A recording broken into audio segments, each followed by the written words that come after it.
Shaurya the destroyer episode 46 बूढ़े आदमी से लड़ाई। शौर्य उस टुकड़े को लेकर दरवाजे की तरफ भागता है ताकि वहां से बचकर भाग सके। लेकिन तभी एकदम से वो पूरा घर बर्फ में जमने लगता है और वहां ठंड की धुंध घुट जाती है। शौर्य की स्पीड एकदम से काफी मंदी हो जाती है। शौर्य इससे काफी ज्यादा चौंक जाता है और मन ही मन कहता है, यहाँ अचानक से ठंड हो गई और ये धुंध मेरी स्पीड को सीधा टारगेट कर रही है। इससे तो परेशानी और बढ़ जाएगी। शौर्य अब एक कदम भी आगे नहीं बढ़ पाता और इसलिए वो अपनी तलवार को पीठ से हटाते हुए आगे लाने लगता है। धुंध की वजह से वहां घर के अंदर कुछ भी दिखाई नहीं दे रहा था। तभी बूढ़े आदमी की आवाज आती है, मैंने इस टुकड़े को हासिल करने के लिए अपना काफी कीमती समय लगाया है। गुप्त चीज काफी अनमोल होती है और बच्चे, तूने ये सोचा कि मैं इसे तुझे आसानी से दे दूंगा? तुझे ये तेरे सपनों में भी नहीं मिलेगा। शौर्य ये बात सुन रहा था तभी एकदम से उसकी तरफ बर्फ की कीलें तेजी से आती है। शौर्य अपनी तलवार आगे अड़ाकर उसके पीछे छिप जाता है, जिससे सारी कीलें तलवार को ही लगकर टूटकर बिखर जाती है, लेकिन इससे तलवार पर भी बर्फ जम जाती है। शौर्य अपने हाथ से पर्पल फ्लेम बाहर निकलता है और तलवार के अंदर भर देता है, जिससे तलवार की सारी बर्फ पिघल जाती है। एकदम से वो बूढ़ा आदमी तेजी से भागते हुए शौर्य की तरफ आता है। शौर्य ये महसूस कर लेता है और सीधा तलवार उठाकर उस बूढ़े पर मारता है, लेकिन तभी बूढ़ा अपने आगे बर्फ का सीसा बनाकर लगा देता है और जैसे ही शौर्य की तलवार का वार उस पर लगता है तो शौर्य को इतना तगड़ा झटका लगता है कि वो अपनी तलवार के साथ सीधा घर से बाहर जाकर गिरता है। तभी घर से लेकर शौर्य के पीछे तक एक गोल सुरक्षा घेरा बन जाता है, जो एक अदृश्य कवच था ताकि शौर्य वहां से भाग ना सके। शौर्य उठता है और उस कवच को देख लेता है। तभी वो घर की तरफ पलटकर देखता है। वो बूढ़ा आदमी अपने दोनों हाथ पीछे की घर के अंदर से बाहर की तरफ आ जाता है। शौर्य बूढ़े को बाहर आया देखकर अपनी तलवार जमीन के अंदर से बाहर निकाल लेता है। बूढ़ा शौर्य के ठीक सामने आकर खड़ा हो जाता है और अपने हाथ आगे करके भींचता है। उसके ऐसा करने से उसके आसपास हवा में बर्फ की सैकड़ों कीलें बन जाती है। इससे शौर्य थोड़ा घबरा जाता है, लेकिन लेने के लिए तैयार हो जाता है। ये देखकर बूढ़ा बर्फ की एक कील शौर्य की तरफ भेज देता है। शौर्य अपनी तलवार अड़ाकर उस कील को रोकता है, लेकिन वो उसकी ताकत की वजह से पीछे धकेला जाता है। ये देखकर बूढ़ा आदमी मुस्कुराता है और 3 और कीलें शौर्य की तरफ भेज देता है। शौर्य तलवार चलाते हुए उन कीलों को रोकता है, लेकिन उनका काफी तेज और ताकतवर वार था। शौर्य उन्हें रोक तो लेता है लेकिन पीछे जा गिरता है। शौर्य इससे घायल हो गया था, लेकिन वो हिम्मत करके फिर भी उठने की कोशिश करता है और अपनी तलवार का सहारा लेते हुए खड़ा हो जाता है। शौर्य के मुंह से खून बाहर निकल आए थे। शौर्य अपने मुंह पर लगे खून को पोंछता है और फिर से लड़ने के लिए तैयार हो जाता है। ये देखकर वो बूढ़ा आदमी भी चौंक जाता है और कहता है, इस लड़के ने अभी तक भी हार नहीं मानी। शौर्य मन ही मन कहता है, मैं अपनी शक्ति को अब और नहीं रोक पाऊंगा। इतना कहकर शौर्य अपनी पर्पल फ्लेम को अपने शरीर से बाहर निकल लेता है। शौर्य को लेने के लिए तैयार देखकर बूढ़ा थोड़ा सख्त हो जाता है और गुस्से में कहता है, हार नहीं मानेगा तो अब मर बच्चे। बूढ़ा आदमी अपनी सभी सैकड़ों बर्फ की कीलों को शौर्य की तरफ छोड़ देता है। शौर्य भी तेजी से भागते हुए उसकी तरफ आने लगता है। इस बार शौर्य तेजी से बचते हुए सभी बर्फ के टुकड़ों को पार कर जाता है और फिर उछलकर पूरी ताकत के साथ अपनी तलवार को उस बूढ़े आदमी की तरफ फेंक देता है। तलवार तेजी से बूढ़े आदमी की तरफ जाती है और जैसे ही उसे लगने को होती है तभी वो बूढ़ा आदमी अपनी ऊर्जा शक्ति की फोर्स से तलवार को रोकने लग जाता है। तलवार अभी भी पूरी फोर्स के साथ उस बूढ़े की तरफ बढ़ रही थी, लेकिन वो बूढ़ा काफी ताकतवर था, इसलिए वो शौर्य की तलवार को रोकने में कामयाब हो जाता है और उल्टा शौर्य की तरफ ही उसकी तलवार को फेंक कर मारता है। तलवार शौर्य को लगने ही वाली थी तभी शौर्य अपने पंख बाहर निकालकर तेजी से ऊपर की तरफ उठकर बच जाता है। शौर्य के पंख देखकर बूढ़ा आदमी चौंक कर कहता है, ऊर्जा शक्ति से बनाए हुए पंख, ये लड़का ऐसा दिखाई तो नहीं देता कि इसके पास इतना टैलेंट होगा। लेकिन एक आम इंसान होने के बावजूद भी इसके पास काफी अनोखे खजाने हैं। शौर्य तेजी से नीचे आता है और अपनी तलवार निकालकर वहां से भागने की कोशिश करता है। ये देखकर वो बूढ़ा कहता है, तुम्हें लगता है कि तुम यहां से भाग पाओगे? शौर्य पूरी ताकत के साथ बाहर निकलने के लिए तलवार से उस शील्ड पर वार करता है, लेकिन इस वार से शील्ड को कुछ भी नहीं होता। शौर्य फिर से वार करता है और इससे भी एक खरोच तक नहीं आती। शौर्य वापस मुड़कर उस बूढ़े को देखने लगता है और कहता है, मैंने सोचा नहीं था कि ये बूढ़ा इतनी गर्म जगह पर इतने कम समय के अंदर एक शील्ड बनाकर लगा देगा। मैं सच में इसकी बराबरी नहीं कर सकता। अगर मैं उड़ने के लिए पंख नहीं बना पाता तो मैं आज इसके हाथों कब का मारा गया होता। इस पर मास्टर हंसते हुए बताते हैं, हाँ हाँ, तुम्हें सच में लगता है कि तुम इससे अभी भी बच सकते हो? अभी इसने जो भी किया है ये सब तुम्हारी एबिलिटी टेस्ट करने के लिए था। अगर ये सीरियस हो गया तो तुम अभी भी मारे जा सकते हो। तभी वो बूढ़ा आदमी शौर्य पर भड़क कर बोलता है, अब बहुत खेल हो गया बच्चे। मुझे इससे बिल्कुल भी फर्क नहीं पड़ता अगर तुम यमन समुदाय के कोई स्टूडेंट हो या फिर किसी अमीर परिवार के बेटे हो या फिर किसी राजा की औलाद हो। उस नक्शे के टुकड़े के साथ आज तुम्हारा यहां से बचकर जाना नामुमकिन है। इस पर शौर्य उन्हें जवाब देते हुए कहता है, बूढ़े अंकल, मैं आपको पहले ही ये बता चुका हूँ। ये मेरे लिए बहुत जरूरी है और आज मैं इसे हासिल करके रहूंगा। इतना कहकर शौर्य अपनी ऊर्जा शक्ति शरीर से बाहर निकलते हुए जोर से चिल्लाता है, या शौर्य के शरीर से सफेद आग बाहर निकल आती है और ये देखकर वो बूढ़ा आदमी चौंक कर कहता है, ये कैसे हो सकता है? शौर्य की तलवार के अंदर भी आग भर जाती है और तलवार जलने लगती है। शौर्य पहले से काफी ताकतवर लग रहा था। बूढ़ा चौंक कर शौर्य से पूछता है, बच्चे, तूने अभी ये कौन सी स्किल का इस्तेमाल किया है? क्योंकि ये बिल्कुल भी नहीं हो सकता, तेरे पास दोबारा से इतनी शक्ति नहीं आ सकती। शौर्य कोई जवाब नहीं देता और बूढ़ा आदमी अपने दोनों हाथों से बर्फ की ऊर्जा बाहर निकलकर आपस में जोड़ता है और इससे वो एक फरसे जैसा भला बना लेता है। बच्चे, काफी लंबा समय हो गया, इतने लंबे समय बाद आज तूने मुझे मेरी पूरी ताकत इस्तेमाल करने पर मजबूर किया है। बूढ़ा आदमी अपना भला दिखाते हुए कहता है। शौर्य ज्यादा समय बर्बाद नहीं करता और काफी तेजी से बूढ़े आदमी पर वार करने के लिए उसकी तरफ आता है। शौर्य की स्पीड भी काफी ज्यादा बढ़ गई थी और वो पलक झपकते ही बूढ़े आदमी के पास आकर अपनी तलवार से उस पर वार कर देता है। बूढ़ा आदमी अपने बर्फ के भाले को अड़ाकर शौर्य के वार को रोकता है, लेकिन इस बार पाशा पलट गया था। शौर्य के एक वार से ही बूढ़े का भाला टूट जाता है और वो पीछे धकेला जाता है। शौर्य की शक्ति महसूस करके बूढ़ा कहता है, ये तो आत्मा शक्ति है। शौर्य बिना समय गवाए उस पर दोबारा से हमला कर देता है। बूढ़ा अपने आगे बर्फ का सीसा बना लेता है, लेकिन इस बार शौर्य एक ही वार में उसके सीसे को भी तोड़ देता है और बूढ़ा और पीछे धकेला जाता है।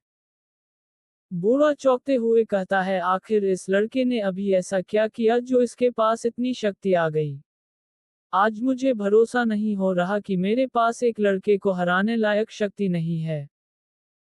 इसके बाद बूढ़ा अपनी सारी शक्ति इकट्ठा करने लगता है और उसके चारों तरफ एक बर्फ की कीलों का चक्र बन जाता है। बूढ़ा उस चक्र के साथ हवा में उठने लगता है और एकदम से बूढ़े के चारों तरफ बर्फ का बहुत ताकतवर टोर्नेडो बन जाता है। इससे इतनी गर्मी में भी वहां आसपास सब जमने लग जाता है। शौर्य बिना घबराए टोर्नेडो के ठीक सामने खड़ा हुआ था। बूढ़ा आदमी तेज आवाज में शौर्य से कहता है, बच्चे, तूने आज खुद अपनी मौत को पुकारा है। इसलिए मरने के बाद मुझे दोष मत देना। ये सुनकर शौर्य और ज्यादा सीरियस हो जाता है और मन ही मन कहता है, मैं यहाँ मरने के लिए नहीं आया हूँ।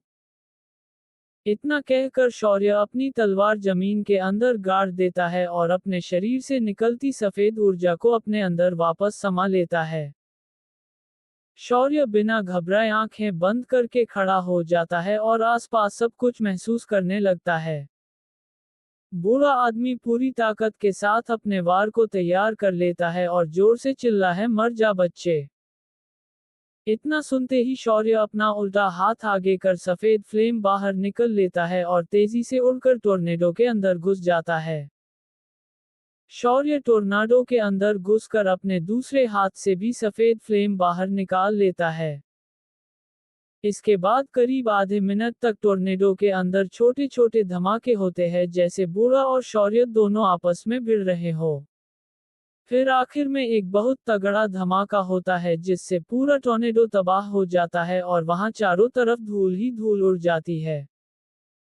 शौर्य की तलवार जमीन के अंदर गड़ी हुई थी और शौर्य तलवार के पास आकर उसे जमीन से निकलकर अपनी पीठ पर वापस टांग लेता है।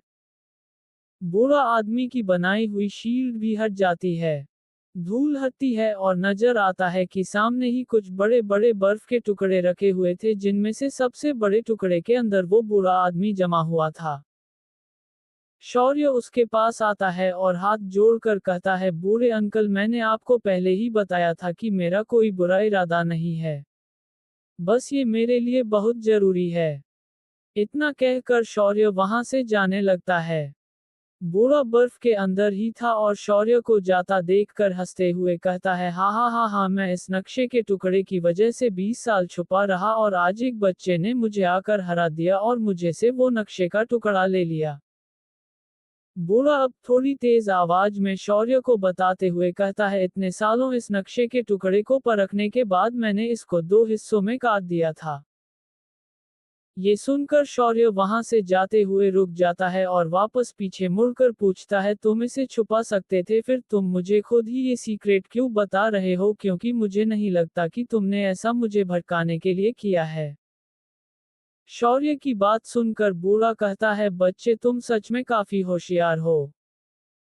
शौर्य उससे पूछता है, बताओ आपको क्या चाहिए ताकि आप मुझे वो दूसरा हिस्सा भी दे सके।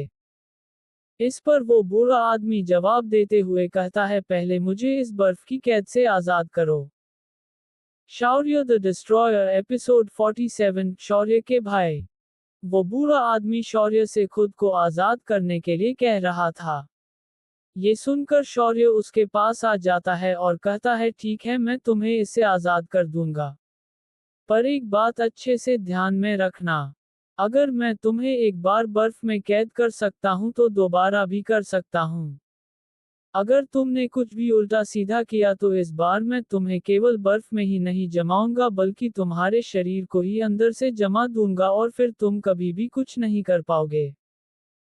ये कहते हुए शौर्य बर्फ के पत्थर पर अपना हाथ रखता है और एक ही झटके में सारी बर्फ को पिघला देता है।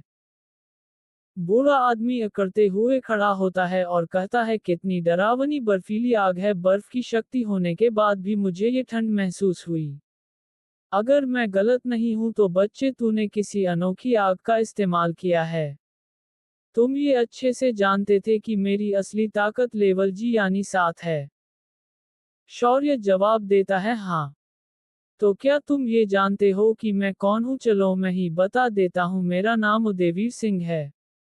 शायद तुमने ये नाम कभी नहीं सुना होगा, इसलिए मैं तुम्हें बता देता हूँ कि मुझे एक और नाम से भी लोग जानते हैं, बर्फ मास्टर।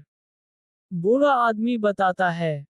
बर्फ मास्टर नाम सुनते ही शौर्य के होश उड़ जाते हैं। वो काफी बुरी तरह से चौंक जाता है।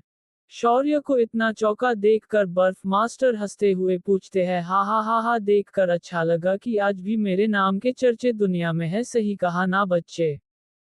शौर्य जवाब देता है, आपने सच में मुझे चौंका दिया। मैंने सोचा नहीं था कि वो ताकतवर बर्फ मास्टर जो जामा साम्राज्य चले गए थे, वो मुझे रेगिस्तान में ऐसे एक नक्शे बेचने वाले के रूप में मिलेंगे। बर्फ मास्टर बताते हैं, उन सालों यहाँ मैं नागों के समुदाय से किसी से मिला था, जिसका नाम मेड्यूसा है। मुझे लगता है कि तुमने मेड्यूसा का नाम जरूर सुना होगा क्योंकि वो देवभूमि पर सबसे ताकतवर 8 लेवल वाले लोगों में से है।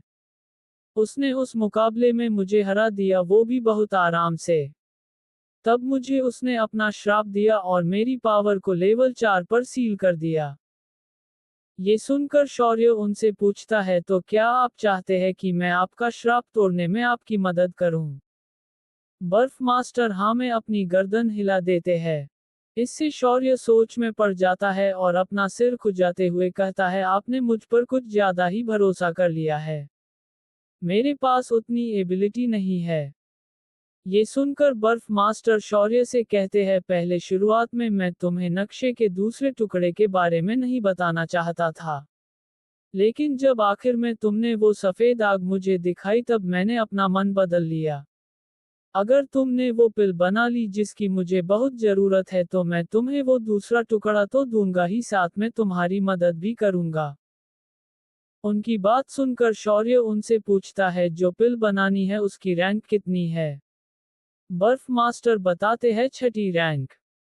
इससे शौर्य के होश उड़ जाते हैं और वो हिचकिचाते हुए जवाब देते हैं, आपने मुझे कुछ ज्यादा ही ऊपर समझ लिया।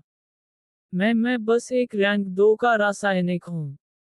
इस पर बर्फ मास्टर शौर्य से कहते हैं, बच्चे तुम्हें शायद पता नहीं है कि उस आदमी पर आभार करना कितना फायदेमंद होता है जिसकी पावर लेवल 7 पर हो।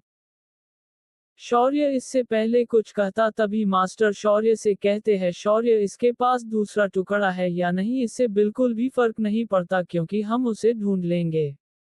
लेकिन ये आगे भविष्य में तुम्हारी बहुत मदद कर सकता है। इसलिए तुम्हें इसकी बात मान लेनी चाहिए, एक लेवल 7 के मास्टर की मदद करके उस पर आभार करना काफी फायदेमंद होगा। शौर्य मास्टर की बात समझकर बर्फ मास्टर से पूछते हुए कहता है, शायद आपको एक रासायनिक से अपने लिए पिल बनवाने के नियम तो मालूम होंगे ही। बर्फ मास्टर जवाब देते हैं, हाँ, सारा सामान खुद का होना चाहिए। इतना कहकर बर्फ मास्टर घर के अंदर की तरफ चले जाते हैं और शौर्य भी उनके पीछे घर के अंदर की तरफ चल देता है। दोनों अंदर मेज के पास कुर्सियों पर जाकर बैठ जाते हैं और बर्फ मास्टर शौर्य के आगे सामान का पर्चा रखते हुए बताते हैं, इसमें जो जो सामान है मेरे पास वो सारा है, सिर्फ एक चीज को छोड़कर, और उस चीज को रेगिस्तानी धतूरा बोलते हैं। ये चीज सिर्फ नागों के समुदाय के गांव के पास ही मिलती है। लेकिन रानी मेड्यूसा की सील के होते हुए अगर तुम उनके करीब भी गए तो उसे पता चल जाएगा और वो तुम्हें ढूंढ लेगी, इसलिए तुम्हें। बर्फ मास्टर ने इतना ही कहा था तभी शौर्य उठकर हड़बड़ाते हुए कहता है, क्या तुम वहां नहीं जा सकते और अब तुम चाहते हो कि मैं वहां तुम्हारे लिए जाकर वो चीज लेकर आऊं? नहीं, मैं ये बिल्कुल भी नहीं करूंगा। इस पर बर्फ मास्टर हंसते हुए बताते हैं, हा हा हा हा, तुम्हें वो चीज वहां मिल सकती है जिसकी तुम्हें तलाश है। क्या? शौर्य पूछता है। बर्फ मास्टर बताते हैं, आग का कण, फायर एसेंस। ये सुनकर शौर्य चौंक जाता है और बर्फ मास्टर उससे पूछते हैं, तुमने ये तो सुना ही होगा कि रेगिस्तान के अंदर एक फायर एसेंस छुपा हुआ है। तो क्या आप उसकी जगह जानते हैं जहां वो आग का कण है? शौर्य बेसब्री से पूछता है। बर्फ मास्टर बताते हुए पूछते हैं, मैं नक्शे बनाने में बहुत ज्यादा इंटरेस्ट रखता हूँ। इसलिए मैंने इस रेगिस्तान को परखा और उस फायर एसेंस के बारे में जानकारी हासिल की। सारी जानकारी मिलने पर मैंने उस एरिया पर अच्छे से जांच की। इसलिए मैं अच्छे से जानता हूं कि उस फायर एसेंस के होने की सबसे ज्यादा आशा कहां है। मेरी जानकारी के बिना अगर तुम पूरे 1 साल भी इस रेगिस्तान पर घूमते रहोगे तब भी तुम उसे खोज नहीं पाओगे। इसलिए अगर तुम मेरे लिए रेगिस्तानी धतूरा लाने के लिए मान जाते हो तो मैं तुम्हें सारी जानकारी दे सकता हूं। बताओ क्या विचार है? शौर्य बिना सोचे झट से जवाब देता है, ठीक है, मुझे मंजूर है। शौर्य का जवाब सुनकर बर्फ मास्टर खुश हो जाते हैं और शौर्य को एक नक्शा देते हैं। उस नक्शे के अंदर रेगिस्तान के चप्पे चप्पे की जानकारी थी, जिसमें वो 3 जगह भी थी जहां फायर एसेंस के होने की ज्यादा संभावना थी और उसके अंदर नागों के समुदाय के सारे गांव भी शामिल थे। गांवों के बारे में सारी जानकारी काफी करीब से थी, जिसकी वजह से शौर्य का काफी सारा समय बच जाता है। लेकिन रेगिस्तान की सबसे बड़ी परेशानी किसी की सोच से कहीं ज्यादा बड़ी थी। बर्फ मास्टर शौर्य को बताते हुए कहते हैं, बच्चे याद रखना, अगर तुम पश्चिम और उत्तर की तरफ जाओगे तो ये तुम्हारे लिए काफी अच्छा होगा। क्योंकि रेगिस्तान की गहराई पूर्व में है। रानी मेड्यूसा से किसी भी तरह से टकराने की कोशिश मत करना क्योंकि उससे जिंदा बचकर आना नामुमकिन होगा। उनकी बात सुनकर शौर्य उन्हें प्रणाम करके वहां से निकल जाता है। रेगिस्तान में चलते हुए शौर्य को 10 दिन बीत गए थे। रेगिस्तान की गर्मी की वजह से शौर्य अपनी शर्ट भी उतार देता है और अपने कंधे पर अपनी तलवार को रखे आगे बढ़ता रहता है। शौर्य काफी ज्यादा थक गया था इसलिए रुककर बोतल निकालकर पानी पीने लगता है। मास्टर भी अंगूठी के अंदर से बाहर निकल आते हैं और आगे की तरफ रेगिस्तान को देखने लगते हैं। पानी पीकर शौर्य बोतल वापस रख लेता और नक्शा निकाल कर देखते हुए मास्टर से कहता है, मास्टर हम 10 दिनों से चल रहे हैं और अभी तक ऐसे ही भटक रहे हैं। शायद उस बूढ़े मास्टर ने हमें भटका दिया है। आगे किसी भवन के पत्थर के बने पिलर इधर उधर पड़े हुए थे। उन्हें देखते हुए मास्टर शौर्य को बताते हुए कहते हैं, अभी 2 दिन और आगे बढ़ते हैं। अगर हमें कुछ नहीं मिला तब हम उत्तर की तरफ जाएंगे। शौर्य और चलना नहीं चाहता था और मास्टर की बात सुनकर वो लंबी सांस लेते हुए कहता है, इस आने जाने में ही 1 महीना बीत जाएगा। तभी मास्टर पर्पल आग के ओरिजिन की सीसी निकलकर हाथ में उछालते हुए कहते हैं, बेशक ये रेगिस्तान बहुत ज्यादा बेकार है, लेकिन मेरे हाथ में जो फायर एनर्जी है वो काफी ज्यादा ताकतवर है। इसलिए तुम्हारे पास तुम्हारी पर्पल फ्लेम को तैयार करने का बहुत अच्छा मौका है। इस पर शौर्य हंसते हुए जवाब देता है, कोई बात नहीं, वैसे मैं आजकल इस आग का बहुत ज्यादा इस्तेमाल कर रहा हूँ। लेकिन अगर आप मुझे बीमार होता देखना चाहते हैं तो ये नामुमकिन है, क्योंकि मेरी सहन शक्ति बहुत ज्यादा ताकतवर है। इतना कहकर शौर्य तेजी से उछलकर मास्टर के आगे रेगिस्तान में जमीन के अंदर सिर गाड़कर बैठ जाता है और मास्टर से कहता है, चलो मास्टर शुरू करो, मैं इस आग से लड़ने के लिए तैयार हूँ।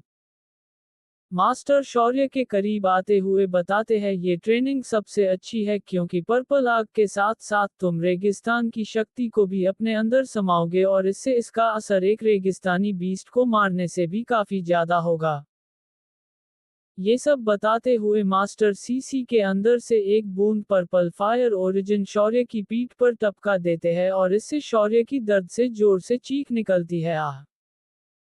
शौर्य जमीन पर घुटने और हाथ टेके बैठा हुआ था और उसके शरीर और आसपास जमीन से आग बाहर निकल रही थी।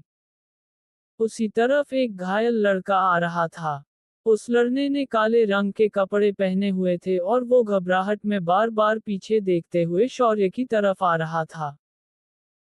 शौर्य जमीन पर अभी भी ऐसे ही बैठे हुए आग को सहन कर रहा था और दम लगाते हुए दबी सी आवाज में कहता है, बस होने ही वाला है, सी लेवल 2 स्टार बस पहुंच ही गया। वो घायल लड़का पीछे देखते हुए तेजी से चल रहा था। तभी वो शौर्य से टकरा जाता है और सीधा नीचे की तरफ गुलाटी खाते हुए गिरता है और गिरते हुए उसकी चीख निकल जाती है, आ। शौर्य खड़ा होते हुए कहता है, ये क्या था? तभी शौर्य की नजर नीचे घायल पड़े उस लड़के पर जाती है। उसे देखकर शौर्य उसकी तरफ पानी की बोतल फेंक देता है। पानी की बोतल उसके पास जाकर गिरती है।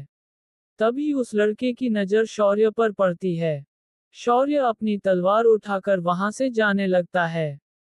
वो लड़का शौर्य को रोकते हुए बताते हुए पूछता है, मेरे भाई रुको, मेरे ग्रुप पर सांड ग्रुप ने हमला कर दिया है, तो क्या तुम सहारा गांव जाकर मदद मांग कर ला सकते हो?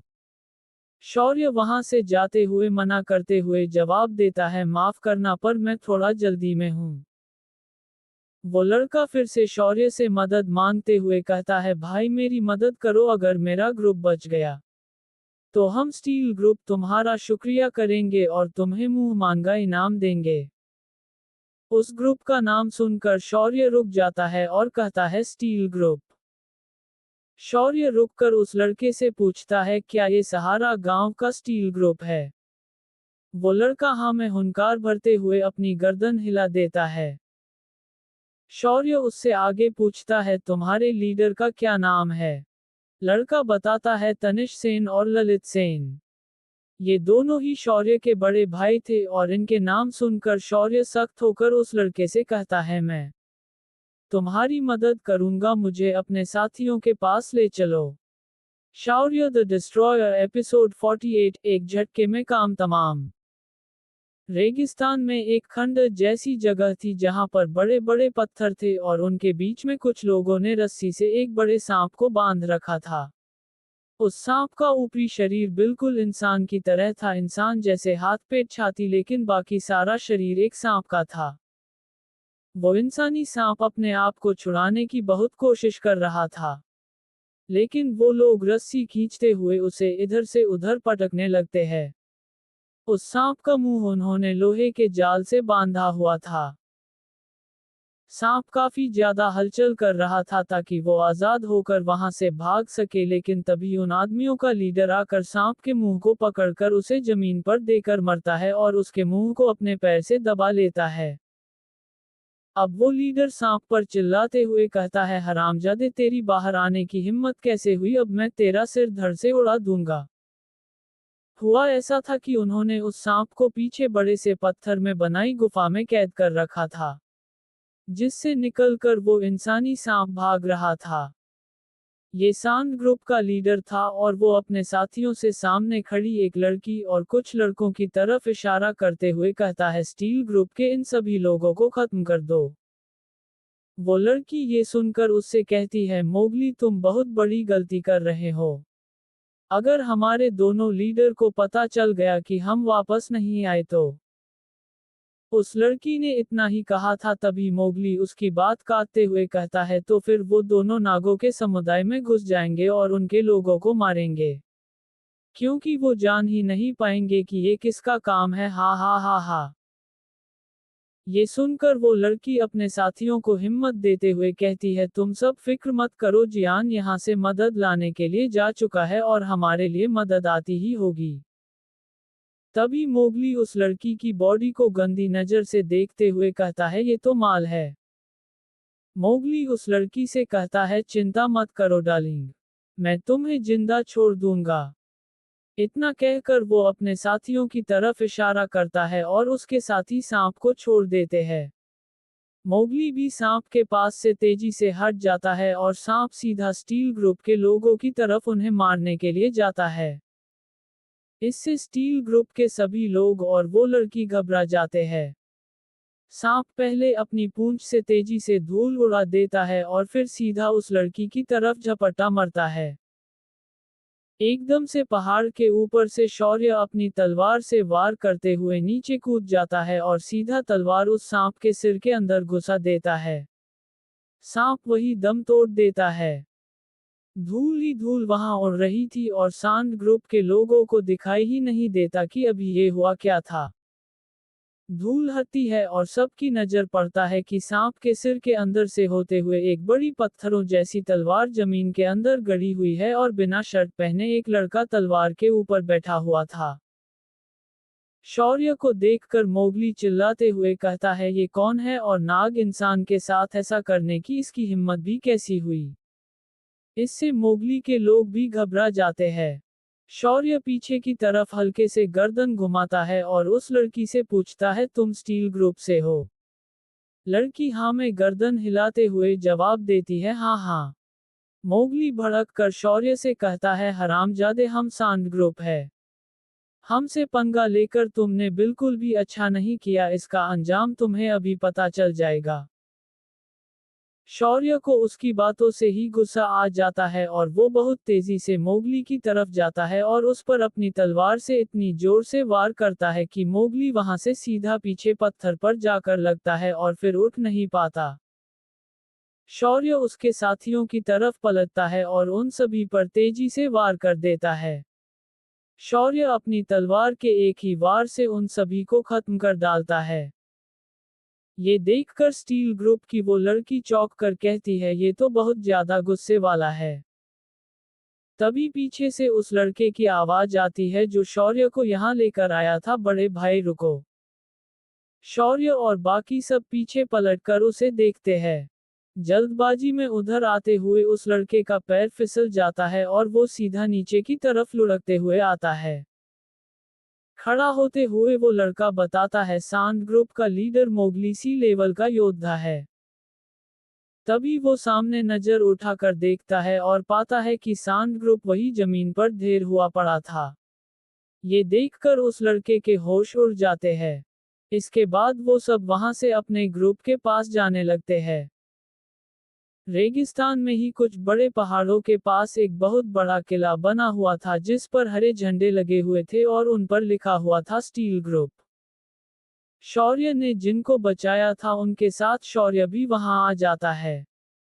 ये किला बाहर से देखने में छोटा था लेकिन ये एक छोटे शहर की तरह था, जहां बाजार लगा हुआ था और लोग अपने रोजमर्रा की जिंदगी जी रहे थे। शौर्य अंदर पहुंचकर वहां सभी लोगों को देखता है, तभी एक लड़की के रोने की आवाज आती है और शौर्य उस तरफ पलट कर देखता है और पाता है कि एक दुकानदार ने एक 13 या 14 साल की लड़की की चोटी पकड़ी हुई थी। वो दुकानदार लड़की पर भड़कते हुए कहता है, डायन तूने मेरा इतना महंगा जार तोड़ दिया, अब इसकी कीमत कौन भरेगा। लड़की उससे अपने चोटी छुड़ाने की कोशिश कर रही थी और रो रही थी। तभी लड़के के हाथ से उसका थैला भी छूट जाता है जिसके अंदर फल थे। उसके फल वही आगे बिखर जाते हैं। लड़की किसी तरह से अपनी चोटी छुड़ाकर नीचे बैठ जाती है और अपने थैले में अपने फल भरने लगती है। लेकिन वो दुकानदार अभी भी नहीं रुकता, वो फिर से लड़की की चोटी पकड़ने की कोशिश करता है लेकिन तभी शौर्य उसका हाथ लड़के के बालों तक जाने से पहले ही पकड़ लेता है। क्यों इस लड़की को परेशान कर रहा है? शौर्य उस दुकानदार को घूरते हुए पूछता है। दुकानदार जवाब देता है, इसने मेरा एक सोने के सिक्के की कीमत वाला जार तोड़ दिया। ये सुनकर शौर्य दुकानदार के मुंह पर सिक्कों की थैली फेंक कर मरता है और कहता है, यहां से निकलते बनो। दुकानदार थैला उठाकर हाथ जोड़ते हुए वहां से जाते हुए कहता है, जैसा आप कहे हुजूर, पर आप इस लड़की से बच कर रहना, ये श्रापित है। इतना कहकर वो दुकानदार वहां से खिसक लेता है और शौर्य उस लड़की के पास बैठकर उसके फल जमीन से उठवाने में उसकी मदद करने लगता है। शौर्य उस लड़की की मदद करते हुए उससे पूछता है, क्या तुम ठीक हो? लड़की उदास थी और उसकी आंखें नम थी। वो कुछ भी जवाब नहीं देती। स्टील ग्रुप की वो लड़की शौर्य के साथ थी और वो शौर्य को बताती है, इसका नाम हाना है। ये आधी इंसान और आधी नाग इंसान है। इस तरह के बच्चे ज्यादा से ज्यादा 2 साल तक भी नहीं जीते। लेकिन ये जी गई और अब इंसान और नाग वंश के लोग इसे राक्षस बुलाते हैं। ये इतने सालों बहुत मुश्किल से शांति से जी पाई है क्योंकि लोग इसे शांति से जीने देते ही नहीं है, इसे हमेशा गालियां सुनते हुए रहना पड़ता है। हालांकि इसमें इसकी कोई भी गलती नहीं है। जब हमारे दोनों लीडर ने इसकी ऐसी हालत देखी तो उन्होंने इसे नौकर के तौर पर रख लिया। ये सब जानकर शौर्य को उस बच्ची पर बहुत तरस आता है। तभी शौर्य की नजर उस लड़की के हाथ पर लगी सांप को चमड़ी पर पड़ती है। शौर्य ये देखकर चौंक जाता है। हाना भी देख लेती है कि शौर्य ने उसके हाथ को देख लिया है और हाना घबराते हुए पीछे हट जाती है। हाना शौर्य के सामने हाथ जोड़ते हुए माफी मांगते हुए कहती है, मुझे माफ करना, मैं आपको डराना नहीं चाहती थी। शौर्य हाना के पास आ जाता है और उसका हाथ पकड़कर हाथ से कपड़ा हटाते हुए हाथ को देखता है। हाना के हाथ पर सांपों की नीली चमड़ी की पतली सी पट्टी लगी हुई थी जो उसके हाथ पर ऐसी चढ़ी हुई थी जैसे सांप चलता है। शौर्य ये देखकर कहता है, ये तो बहुत खूबसूरत है। पहली बार किसी के मुंह से ये सुनकर हाना चौंक जाती है। शौर्य उससे माफी मांगते हुए कहता है, मुझे माफ करना, मैंने तुम्हें डरा दिया। ये सुनकर हाना घबराते हुए अपनी गर्दन उठाकर छुपाते हुए शौर्य की तरफ देखती है। शौर्य उसकी तरफ मुस्कुराते हुए कहता है, घबराओ मत, मैं तुम्हें चोट नहीं पहुंचाऊंगा। इससे हाना थोड़ी शांत हो जाती है और शौर्य स्टील ग्रुप की लड़की के साथ वहां से निकल जाता है। वो दोनों आगे चल रहे थे। तभी उन्हें उनके कुछ आदमी मिलते हैं। वो आदमी उस लड़की से पूछते हैं, रानी, हमने सुना था कि तुम्हें सांड ग्रुप ने घेर लिया था। रानी जवाब देते हुए पूछती है, हाँ बिल्कुल सही सुना है। पर अब हम तुम्हारे सामने हैं तो सब कुछ ठीक ही हुआ होगा, वैसे क्या दोनों लीडर अंदर है?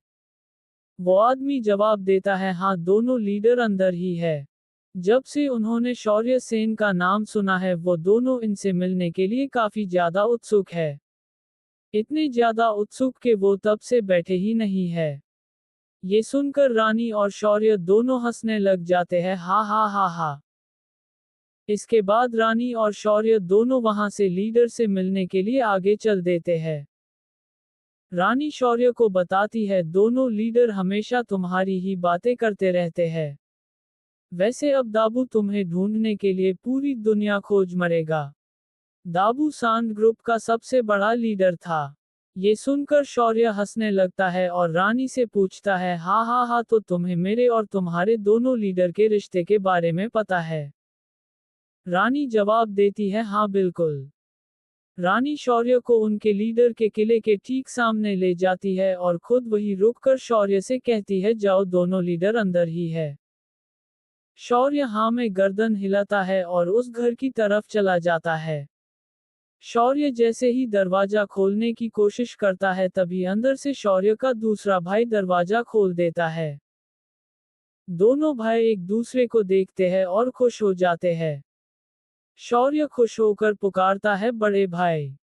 ये बड़ा भाई तनिष था और तनिष से भी बड़ा ललित था। तनिष शौर्य को देखकर खुशी से चिल्लाते हुए कहता है, शौर्य तुमने हमें ढूंढ ही लिया। इतना कहकर तनिष सीधा शौर्य को गेल से लगाकर उठा लेता है। दोनों भाई खुशी के मारे हंसने लग जाते हैं और वहां मौजूद सभी लोग और रानी दोनों भाइयों को ऐसे देखकर काफी खुश होते हैं। तनिष शौर्य की तरह ही दिखने में स्मार्ट था और उसकी बॉडी भी काफी अच्छी थी। गोल चेहरा, लंबे बाल, काली आंखें और योद्धा जैसे कपड़े पहने वो काफी जच रहा था। उसने शौर्य को काफी जोर से कसकर पकड़ रखा था। इस पर शौर्य उससे कहता है, भाई तुम क्या मुझे भींच कर ही मरना चाहते हो? इस पर दोनों बहुत जोर से हंसते हैं, हा हा हा हा हा हा हा हा। तभी घर के अंदर से उनका बड़ा भाई भी बाहर आते हुए कहता है, शौर्य तुम्हें देखे कई साल हो गए हैं और तुम सच में काफी बदल गए हो। ये सुनकर शौर्य घर के अंदर की तरफ देखता है और अपने बड़े भाई ललित को बाहर आता देखकर पुकारता है, बड़े भाई। बड़ा भाई ललित हाइट में भी शौर्य और तनिष से काफी लंबा था और देखने में वो भी काफी हैंडसम था। लेकिन शौर्य और तनिष क्यूट ज्यादा थे। शौर्य बड़े भाई से कहता है, बड़े भाई तुम तो और भी ज्यादा हैंडसम हो गए हो। ये सुनकर बड़ा भाई मुस्कुराते हुए कहता है, शौर्य मुझे पता है कि हमारे जाने के बाद तुमने वहां बहुत कुछ झेला होगा। लेकिन उसने तुम्हें इतनी ताकत और साहस दे दिया है जितना मेरे और तनिष के पास भी नहीं है। इस पर शौर्य बस मुस्कुराता है।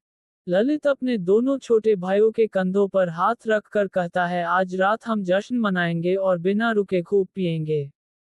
हमारा छोटा भाई जो आज हमारे पास आया है। इसके बाद वो तीनों खुशी में साथ में हंसने लगते हैं, हा हा हा हा हा हा हा हा। शौर्य द डिस्ट्रॉयर एपिसोड 49। तनिष भड़क गया। तीनों भाई साथ में बैठते हैं और इतने सालों बाद मिलने की खुशी में खूब पीते हैं। हालांकि तनिष और शौर्य दोनों लिमिट में ही पीते हैं। हाना भी वही वाइन का जग लेकर खड़ी हुई थी। हाना को देखकर शौर्य उससे पूछता है, हाना तुम अभी तक यहाँ क्यों खड़ी हुई हो? हाना लीडर ललित की तरफ देखते हुए नजरें झुकाकर थोड़ा हिचकिचाते हुए कहती है, लीडर आपने आज का खाना। इतना कहकर हाना चुप हो जाती है। ललित भी उसके लिए परेशान नजर आ रहे थे। तभी तनिष शौर्य को बताते हुए कहता है, रेगिस्तान के सभी लोग नाग वंश के लोगों से बहुत चिढ़ते हैं। वो हमेशा उनके खिलाफ रहते हैं। इसलिए वो जब भी नाग वंश के आदमी के खून वाली लड़की को देखते हैं तो वो उसे भी नफरत की नजरों से ही देखते हैं और सिर्फ नफरत ही दिखाते हैं। आगे ललित बताते हुए कहते हैं, ये और भी ज्यादा बुरा तब हो जाता है जब एक इंसान और नाग इंसान के खून वाला इंसान पैदा हो जाता है। फिर वो दोनों जातियों के बीच पिसता रहता है। वरना इस बेचारी भोली लड़की का आखिर कसूर ही क्या है? शौर्य के दोनों भाइयों की बातों से साफ पता चल रहा था कि सेन परिवार के सभी सदस्य ही बहुत ज्यादा दयालु थे, जो सबकी फिक्र और सबको एक ही नजरिए से देखते थे। अपने दोनों भाइयों की बात सुनने के बाद शौर्य हाना से कहता है, हाना तुम बिल्कुल मेरी ही तरह हो। इतना कहकर शौर्य खड़ा होता है और हाना के पास जाकर उसके कंधे पर हाथ रखकर कहता है, हाना दूसरे तुम्हें किस नजरिए से देखते हैं तुम्हें उसकी चिंता नहीं करनी है। तुम्हें बस इतना याद रखना है कि तुमने दूसरों के लिए इस धरती पर जन्म नहीं लिया है और ना ही तुम यहाँ दूसरों की वजह से जी रही हो। तुम्हें सिर्फ अपने लिए जीना है, फिर चाहे दुनिया कैसी भी क्यों ना हो तुम्हारा कुछ नहीं बिगड़ सकती। शौर्य की बातों से हाना की आंखें खुल जाती है, लेकिन अभी ये दिखाई नहीं देता कि उसने शौर्य की बात को कितना सीरियस लिया है। तनिष भी शौर्य की बात का साथ देते हुए कहता है, बिल्कुल सही कहा मेरे भाई। अब तनिष मेज पर पैर रखकर कुर्सी पर लेट जाता है और हाना से कहता है, हाना आज मुझे लगता है कि हम पूरी रात पीने वाले हैं। इसलिए तुम हमारी चिंता मत करो, जाओ और खाना खाकर जल्दी से सो जाओ। हाना हाँ में हुंकार भरते हुए सिर हिलाती है और अपने हाथ में पकड़े जग से वाइन प्यालों में डालने लगती है। तनिष शौर्य की तारीफ करते हुए कहता है, वैसे छोटे भाई तुमने तो कमाल ही कर दिया। तुम्हारी शक्ति घटती जा रही थी, तुमने उस परेशानी को भी पार कर लिया और लेवल सी पर भी पहुंच गए, बहुत खूब। मुझे तुम पर गर्व है। हाना भी ये बात गौर से सुन रही थी। शौर्य तनिष को जवाब देते हुए बताता है, मुझे सी लेवल पर पहुंचे अभी ज्यादा समय नहीं हुआ है। बहुत खूब, तुम कमाल हो। जब तुम छोटे थे तब भी तुम हमसे काफी ऊपर थे। सच में हम तुम्हारी बराबरी नहीं कर सकते। तनिष कहता है। इस पर शौर्य जवाब देते हुए बताता है, सच बताऊं तो जब मैं छोटा था मैं बस परिवार के लिए एक बोझ ही था। उस समय वो तुम थे जिसने मेरे गौरव को बरकरार बनाकर रखा था। जो लोग मेरा मजाक उड़ाया करते थे तुमने उन्हें अच्छे से सबक सिखाया। फिर परिवार से उन्हें सजा मिली और उसके बाद उन्होंने मुस्कुराते हुए मेरी मदद की। ललित भी शौर्य को बताते हैं, जब तुम छोटे थे तब तुम मुझसे नफरत किया करते थे क्योंकि हम तुम्हें अपने साथ घर से दूर लेकर नहीं आए थे। लेकिन उस समय हम जामा साम्राज्य से होते हुए सफर करते थे।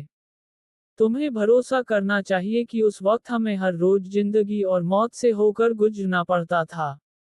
अगर तब तुम हमारे साथ होते तो उस वक्त सिर्फ तुम्हें ही हर बार चोट आया करती। इसलिए तुम्हें परिवार में ही छोड़ दिया क्योंकि वहां तुम्हारा ख्याल रखने के लिए पिताजी तो थे ही। ये बात तब की थी जब शौर्य एक छोटा बच्चा था। उस वक्त उसके भाई भी वही क्राउन शहर में ही अपने परिवार में रहते थे और वो शौर्य को तंग करने वालों को उसके लिए सबक सिखाया करते थे ताकि कोई भी फिर से शौर्य को परेशान ना करे। उसी वक्त ललित और तनिष घर छोड़कर अपनी अलग पहचान बनाने के लिए निकल गए थे। तब शौर्य भी उनके साथ जाना चाहता था, लेकिन वो अपने साथ शौर्य को नहीं लेकर गए थे और इस वजह से शौर्य अपने ही भाइयों से नफरत करने लगा था क्योंकि वो उसे वही अकेला छोड़ गए थे जहां हर कोई उसे परेशान किया करता था। आज अपने बड़े भाई के मुंह से उसे परिवार में ही छोड़ने की वजह जानकर शौर्य को सच्चाई का पता चलता है और उसे अपनी उस गलती का एहसास होता है। तभी तनिष खुशी की महफिल को उदास होता देखकर कहता है, अरे क्या यार तुम दोनों क्यों बीती बातों को याद करके उदासी का माहौल बना रहे हो, आज खुशी का दिन है, चलो जश्न मनाओ। तनिष मस्त मौला इंसान था और वो मस्ती में शौर्य से कहता है, ये अच्छी बात है कि तुम्हें कुछ नहीं हुआ, तुम बिल्कुल हटे कट्टे हो। लेकिन चिंता मत करो, मैं जब भी घर वापस आता तुम्हें परेशान करने वाले हरामजादों को सबक जरूर सिखाता। इस पर शौर्य और बड़ा भाई ललित दोनों तनिष के साथ मिलकर हंसने लगते हैं, हा हा हा हा। चलो अब बीती बातों के बारे में बात नहीं करते हैं और जश्न मनाते हैं, ललित कहते हैं। इसके बाद वो तीनों झट से प्याले उठाकर वाइन पी जाते हैं और फिर साथ में जोर से खुश होकर हंसते हैं, हा हा हा हा। सुबह हो जाती है और तीनों भाई अभी तक उसी जगह बैठे हुए खा पी रहे थे। ललित शौर्य को बताते हुए कहते हैं, शौर्य तुम ये हमेशा याद रखना कि तुम हमारे सगे भाई हो। जब मैंने तनिष्क के साथ मिलकर स्टील ग्रुप का निर्माण किया था, मैं सिर्फ एक ऐसी जगह बनाना चाहता था जहां हम शांति से रह सके। तभी तनिष्क आगे कहता है, हाँ बिल्कुल। साथ मिलकर हम अपने ग्रुप की ताकत को बढ़ा सकते हैं। अगर हम साथ रहेंगे तो हम सबको एक खुशहाल जिंदगी दे पाएंगे। ललित शौर्य को आगे बताते हुए कहते हैं, हम पिताजी से भी दोबारा मिलने की सोच रहे थे। उस समय हम सब साथ मिलकर वहां जा सकते हैं। पिताजी भी तुम्हें बहुत याद करते होंगे शौर्य। इस पर तनिष्क भी शौर्य के कंधे पर हाथ रखकर कहता है, हाँ कर दो शौर्य। हम तीनों भाई साथ में घर चलेंगे। शौर्य उन्हें बताते हुए कहता है, मैं भी जाना चाहता हूं लेकिन मैं अभी चाहूंगा कि तुम यहीं रुको। 3 साल के एग्रीमेंट का समय पूरा होने वाला है और इसलिए वहां कुछ भी हो सकता है। ये सुनकर शौर्य के दोनों भाई सख्त हो जाते हैं। तनिष्क गुस्से में मेज पर हाथ मरते हुए कहता है, नागा परिवार की नैना नागा, उसने हमारे पिताजी को शादी तोड़ने के लिए मजबूर किया। हमारी परिवार की बेइज्जती की। शौर्य तनिष्क को गुस्से में देखकर समझाते हुए कहता है, तुम इसकी फिक्र मत करो। ये सब चीज मुझे खुद संभालनी है। इसलिए आप दोनों शांत रहो और आपकी ताकत बढ़ाओ, क्योंकि मुझे लगता है कि किसी दिन मैं किसी को भड़का दूंगा और दुश्मनी मोल ले लूंगा। तब मुझे तुम्हारी जरूरत पड़ेगी। तुम फिक्र मत करो, हम तुम्हारे साथ हैं। ललित जवाब देता है। शौर्य अब उन्हें बताता है, मेरा यहाँ रेगिस्तान में आने का मकसद एक फायर एसेंस को ढूंढना है। इतना बताकर शौर्य नक्शा बाहर निकल लेता है और अपने भाइयों को बताते हुए कहता है, ये वो नक्शा है जो मुझे मिला है। शौर्य आगे नक्शे में मार्क की हुई जगहों पर हाथ रखते हुए बताता है, ये वो जगह है जहां फायर एसेंस के होने की ज्यादा संभावना है। अगर मैं इन जगहों पर ढूंढता हूं तो उसके मिलने के ज्यादा चांस है। लेकिन मुझे सहारा सिटी के ग्राउंड की ज्यादा जानकारी नहीं है। तभी ललित शौर्य से पूछता है, क्या तुम सच में उस शर्त को पूरा करोगे? ये सुनकर शौर्य ललित की तरफ देखने लगता है। ललित शौर्य को बताता है, शौर्य यमन समुदाय एक बहुत भयानक राक्षसों की जगह है। उनसे निपटना इतना भी आसान नहीं होने वाला। कैसा रहेगा अगर तुम यही हमारे पास रुक जाते हो और हमारे साथ मिलकर इसे सुलझाने की कोशिश करते हो? फिर तुम्हें ज्यादा मेहनत भी नहीं करनी पड़ेगी। अपने बड़े भाई के मुंह से ये सुनकर शौर्य को थोड़ा बुरा लगता है, क्योंकि ललित का मतलब शौर्य को पीछे हटने के लिए बोलना था। जबकि शौर्य अपने परिवार की बेइज्जती के लिए लड़ना चाहता था। शौर्य ललित को जवाब देते हुए कहता है, अगर मैं ऐसे ही लगा रहा तो समय जल्दी ही निकल जाएगा। इस पर तनिष्क भड़क कर मेज पर गुस्से में हाथ मरते हुए कहता है, तो इसका मतलब तुम वहां जाओगे? हमने तुम्हारे रुकने के लिए सारा बंदोबस्त किया था। हाना भी एक थाली में फल लेकर कमरे के अंदर आने लगती है। शौर्य तनिष्क को जवाब देते हुए कहता है, भाई मैं तुम्हारी फिक्र जानता हूं, लेकिन शौर्य ने इतना ही कहा था तभी तनिष्क भड़क जाता है और अपनी बिजली की शक्ति का इस्तेमाल करते हुए शौर्य पर वार कर देता है। तनिष्क बहुत जोर से शौर्य को लात मारता है। शौर्य को संभलने तक का मौका भी नहीं मिलता और वो कुर्सी के साथ पीछे की तरफ जाकर गिरता है। शौर्य जैसे ही खड़ा होता है तो तनिष्क फिर से उस पर हमला करने की कोशिश करता है, लेकिन शौर्य वहां से सीधा घर की छत को तोड़कर ऊपर की तरफ निकल जाता है। ये देखकर बड़ा भाई ललित कहता है, सत्यानाश हो, पता नहीं अब ये दोनों क्या क्या तोड़ेंगे। शौर्य के छत फोड़कर बाहर जाते ही तनिष्क अपनी बिजली की शक्ति का इस्तेमाल करते हुए तेजी से घर के अंदर से बाहर निकला है। बाहर ग्रुप के साथ आपस में प्रैक्टिस कर रहे थे और एकदम से उन सभी के चारों तरफ कर्ट दौड़ जाता है और बिजली की चमक भी सबको साफ नजर आ रही थी, क्योंकि तनिष्क सबके पास से बहुत तेजी से होते हुए गुजर रहा था। तनिष्क अपना त्रिशूल जैसा भाला भी बाहर निकल लेता है और सीधा ऊपर से जमीन पर कूदते शौर्य पर वार करने के लिए तेजी से भागता है। शौर्य वहीं से अपनी तलवार को अपनी तरफ खींच लेता है और जैसे ही तनिष्क अपने भाले से उस पर वार करता है तो शौर्य उसके भाले पर सीधा अपनी तलवार से वार कर देता है।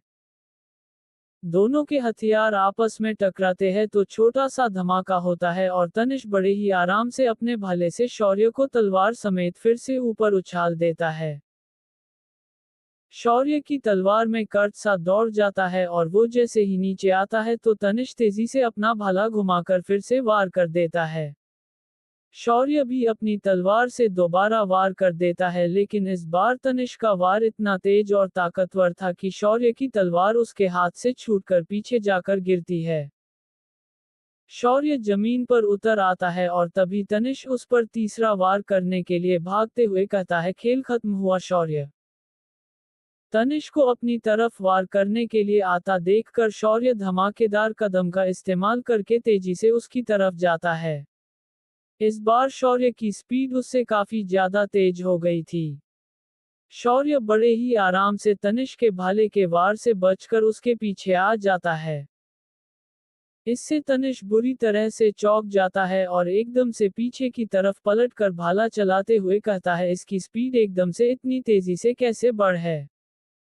शौर्य भी अपने मुक्के का इस्तेमाल तनिष पर कर देता है और दोनों के वार एक दूसरे को लगने से एक बस इंच ही बचते हैं, तभी दोनों अपने अपने वार को रोक लेते हैं।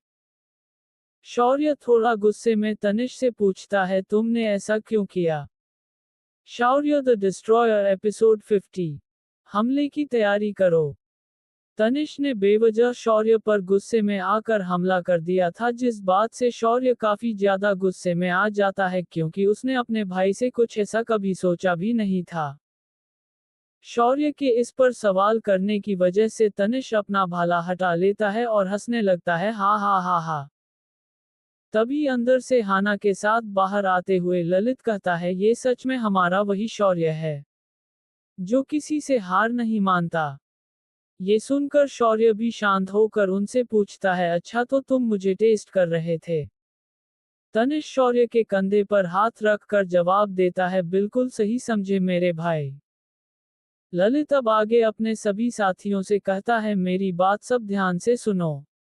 आगे चाहे कुछ भी क्यों ना हो, हम सब हमेशा शौर्य का साथ देंगे। इस पर स्टील ग्रुप के सभी साथी अपने हथियार ऊपर उठाकर जोश के साथ जवाब देते हैं, हम शौर्य की मदद जरूर करेंगे, हम शौर्य की मदद जरूर करेंगे। इससे शौर्य भी काफी खुश हो जाता है और तनिष की तरफ देखता है। तनिष मुस्कुराते हुए शौर्य से कहता है, हम अपने भाई का साथ भला कैसे छोड़ सकते हैं, हम हमेशा तुम्हारे साथ हैं, फिर चाहे दुश्मन कोई भी क्यों ना हो। तनिष के मुंह से ये सुनकर शौर्य खुश होकर मुस्कुराते हुए हाँ में अपनी गर्दन हिला देता है। हाना भी ये सब देख रही थी और भाइयों का प्यार देखकर उसके चेहरे पर भी मुस्कान आ जाती है। लेकिन तभी अचानक से उसको कुछ होने लग जाता है। किसी का भी ध्यान हाना पर नहीं था। वो एकदम से घबरा जाती है और पीछे हटती चली जाती है। अचानक से उसकी आंखों में 3 त्रिकोण आकार में डॉट बन जाती है, जिससे उसकी आंखें भी चमकने लगती है। हाना बुरी तरह से घबरा जाती है और अपनी आंखें बंद कर लेती है, जिससे किसी को भी कुछ पता नहीं चलता। इसके बाद वो सभी वहां से वापस घर के अंदर चले जाते हैं। फायर एसेंस एक ऐसी आग थी जो या तो उल्कापिंडों की वजह से धरती पर आई थी या किसी ज्वालामुखी के भयानक विस्फोट से जन्मी थी या फिर वो पहले से ही धरती पर मौजूद थी। पर ये इतनी गर्म चीज थी कि ये धरती पर मौजूद किसी भी चीज को पल भर में राख बना सकती थी और शौर्य इसी की खोज करने वाला था। इसको पुराने शब्दों में स्वर्ग की आग भी बोला जाता था। घर के अंदर जाकर शौर्य अपने भाइयों के सामने मेज पर फिर से नक्शा रख देता है। नक्शा देखते हुए ललित बताता है, ये तो काफी जानकारी वाला नक्शा है। मैंने आज पहली बार ऐसा नक्शा देखा है।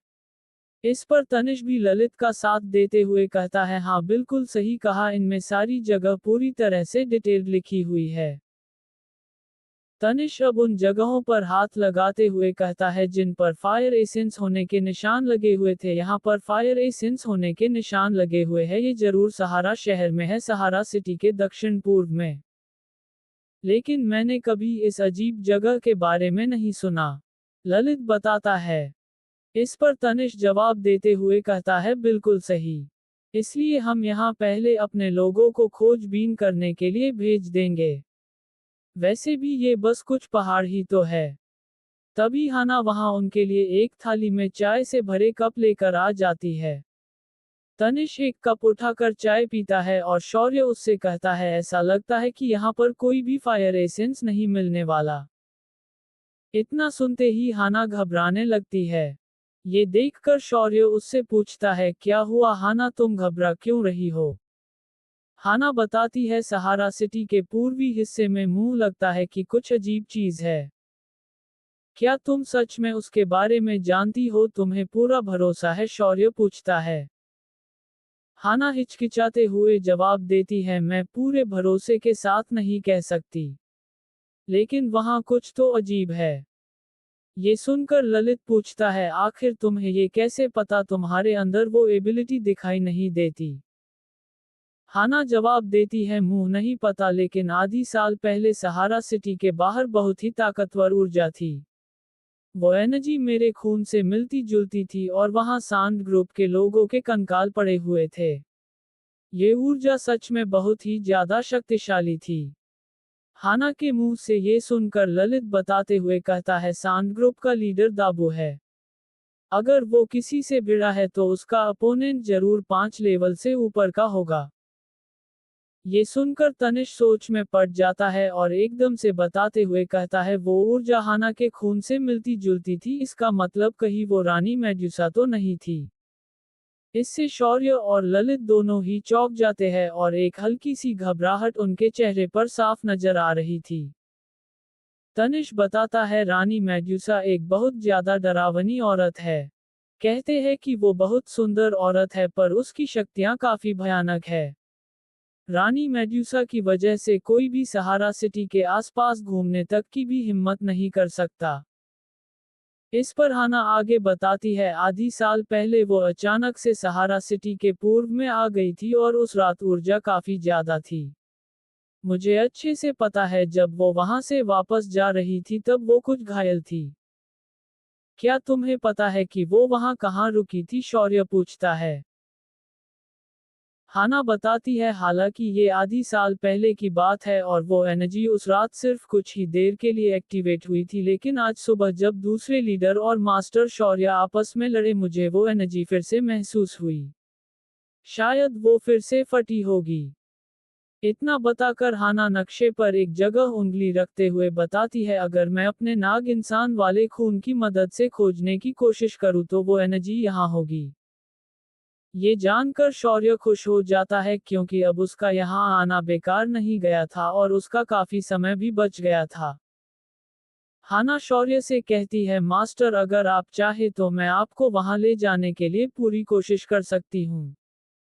फिर तो तुम्हारा बहुत बहुत शुक्रिया हाना। शौर्य खुश होकर जवाब देता है। शौर्य अब अपने दोनों भाइयों की तरफ देखता है जो सोच में डूबे हुए थे। तनिष बताता है, ये जगह सांड ग्रुप के इलाके में है।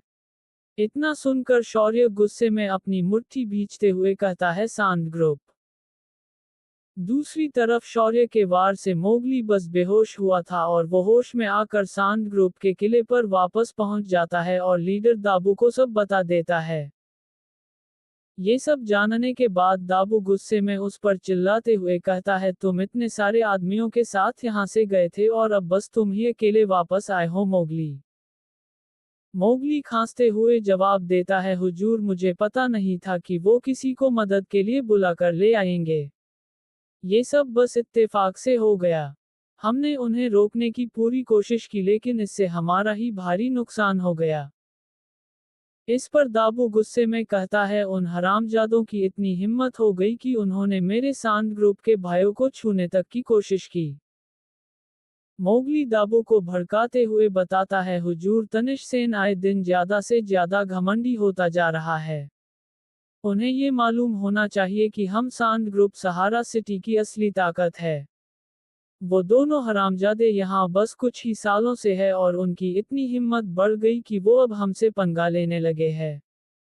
अगर हमने उन्हें ऐसे ही छोड़ दिया तो मुझे डर है कि वो एक दिन हमसे हमारा सब छीनने की कोशिश जरूर करेंगे। ये सुनकर दाबू गुस्से में आ जाता है और अपनी गद्दी पर जाकर बैठते हुए सोचने लगता है।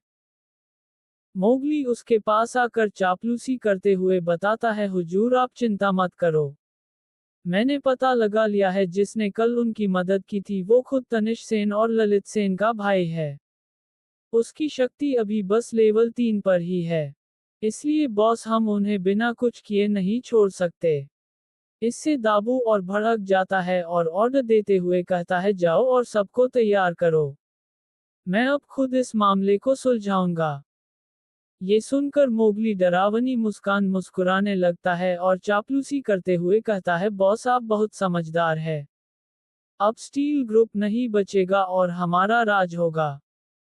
दूसरी तरफ शौर्य भी स्टील ग्रुप के लोगों के साथ घोड़ों पर सवार होकर वहां से निकल जाता है।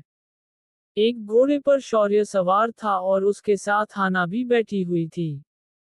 दूसरे घोड़े पर रानी थी और बाकी घोड़ों पर साथी सवार थे। वो सब तेजी से सहारा सिटी की तरफ रेगिस्तानी पहाड़ों से होते हुए जा रहे थे। सभी के घोड़े काफी तेज स्पीड में भाग रहे थे। रानी का घोड़ा शौर्य के घोड़े के साथ भाग रहा था और रानी शौर्य को बताती है, मास्टर शौर्य मैंने अपने लोगों को आगे छानबीन के लिए भेज दिया है। अगर कोई भी परेशानी नहीं आई तो हम बस आधे दिन में ही वहां पहुंच जाएंगे। इस पर शौर्य रानी का शुक्रिया करता है, इसके लिए तुम्हारा बहुत शुक्रिया रानी। रानी जवाब देती है, कोई बात नहीं ये मेरा काम है। कल हम पर सांड ग्रुप ने हमला कर दिया था और सिर्फ आपने ही हमारी जान बचाई थी और हमारे पास आपका शुक्रिया करने के लिए कुछ नहीं था, इसलिए हम अब आपके लिए ये तो कर ही सकते हैं। इसे आप हमारी तरफ से शुक्रिया समझ लेना। ये सुनकर शौर्य हल्के से मुस्कुराता है। रानी आगे बताती है, हम एक बार फिर से कुछ समय बाद ही सांड ग्रुप के इलाके में घुस गए हैं। इसलिए मास्टर शौर्य इस बार आपको भी सतर्क रहना चाहिए क्योंकि सांड ग्रुप वो दूसरा है जिसके पास सहारा सिटी के मेयर से बस कुछ ही कम ताकत है। ये इससे पता चल जाता है क्योंकि उनका लीडर दाबू एक 4 लेवल वाला योद्धा है और आप अच्छे से 3 और 4 लेवल का अंतर जानते होंगे क्योंकि एक लेवल को पूरा करने के लिए पूरे 10 स्टार की जरूरत पड़ती है। इसलिए अगर कोई बात हो भी जाती है तो हम उन्हें गुस्सा नहीं दिलाएंगे। तभी वो लड़का जो मुसीबत के वक्त शौर्य को बुलाकर लाया था, वो उनकी बात सुनकर अपना घोड़ा उनकी तरफ आगे बढ़ाते हुए बताता है, जितने भी छोटे ग्रुप थे उन्होंने उन सबको खत्म कर दिया और जो बड़े ग्रुप थे उनके अंदर गंदी चाल चलकर उन्हें बर्बाद करा दिया।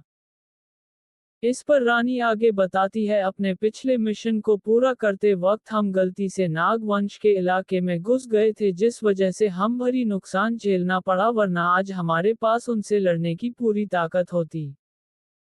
उनकी बातें सुनकर शौर्य कहता है, अब इससे ये तो पता चल गया कि वो कोई अच्छे इंसान तो है नहीं।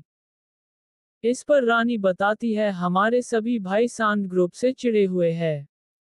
लेकिन इस बार फायर एसेंस खोजने के लिए तुम्हारी मदद करना हमारे लिए काफी जरूरी है। दोनों लीडर भी अभी काफी ज्यादा सावधान है ताकि वो अभी लड़ाई को टाल सके।